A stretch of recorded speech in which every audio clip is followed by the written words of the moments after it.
अस्सलामुअलैकुम, क्या हाल है फ्रेंड्स? कैसे हैं आप सब? उम्मीद करती हूँ आप सब ठीक ठाक होंगे, खैर आफियत से होंगे।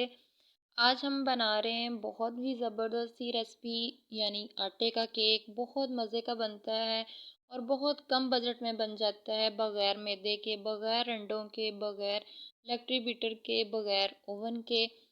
बहुत ही मज़े का, आप बनाइएगा, ज़रूर ट्राई कीजिएगा। बिल्कुल इसका टेक्सचर भी वैसा ही होता है जैसे मैदे से बना हुआ केक का होता है, अंदर से जालीनुमा होता है, बहुत सॉफ्ट सा होता है।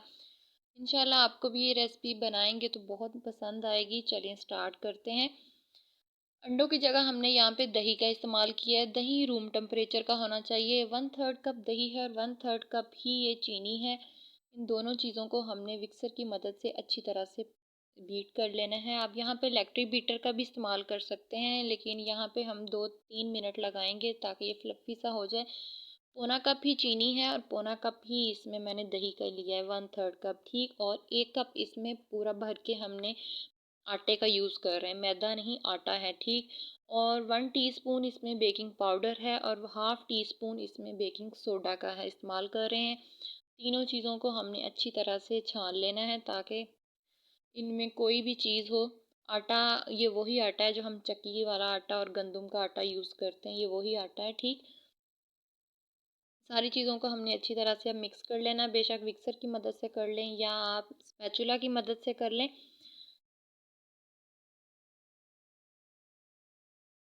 अब खुशबू के लिए हम इसमें वनीला 1 चम्मच हम वनीला एसेंस का इस्तेमाल कर रहे हैं और हाफ़ कप मैं इसमें ऑयल का यूज़ कर रही हूँ, ठीक। आप यहाँ पे घी भी यूज़ कर सकते हैं, तो मैं इसमें ऑयल का यूज़ कर रही हूँ।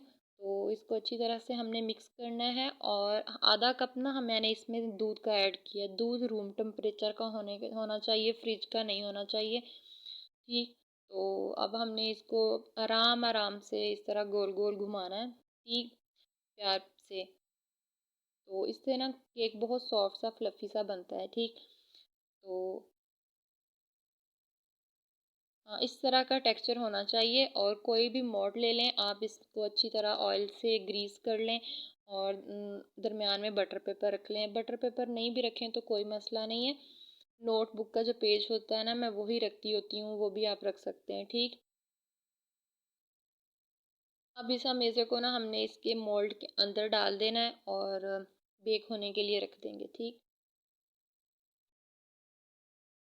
अब इसको थोड़ा सा टैप टैप कर लेना है ताकि जो अंदर से एयर बबल्स होते हैं वो अच्छी तरह से निकल जाएं। गार्निश के लिए आप उसके ऊपर बादाम वगैरह कुछ भी, टूटी फ्रूटी कुछ भी लगा सकते हैं। मैं बेकिंग हमेशा कुकर में ही बेक करती हूँ। जो होता है ना ये केक वगैरह कुकर में ही बेक करती हूँ। कढ़ाई में भी कर लेते हैं, बहुत अच्छा सा होता है।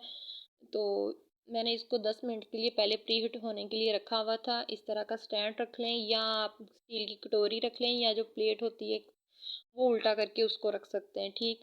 तो अब ये 45 मिनट में मैं अच्छी तरह से ये बेक हो चुका था। मैं कुकर के ऊपर ना हमेशा वेट देती हूँ और लाइट जो आँच होती है ना, मीडियम टू लो आँच होती है, ठीक। इससे केक साइडों से जलता नहीं है और बहुत अच्छी तरह अंदर से और साइडों से ना एक जैसा बेक हो जाता है।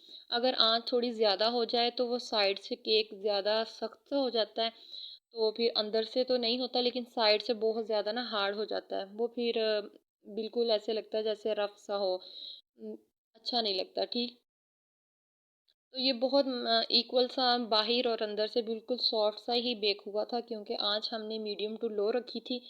तो ये 45 मिनट लगे थे इसको बेक होते हुए। अब ठंडा हो गया, मैं आपको काट के दिखाती हूँ कि अंदर से बिल्कुल ऐसे लग रहा है जैसे फ्रूट केक का येलो सी लुक हो इसकी। बहुत मज़े का, बहुत ही सबको पसंद आया था। आप भी ज़रूर ट्राई कीजिएगा और बहुत कम बजट में बन जाता है ये। तो इंशाल्लाह आपको ये रेसिपी बहुत पसंद आएगी। अगर आपको मेरी ये रेसिपी पसंद आई है तो वीडियो कीजिएगा। मैं मिलूँगी आपके साथ किसी नेक्स्ट आसान सी रेसिपी में। मुझे दीजिए इजाज़त। अपना बहुत सारा ख्याल रखिएगा। ओके, अल्लाह हाफ़िज़।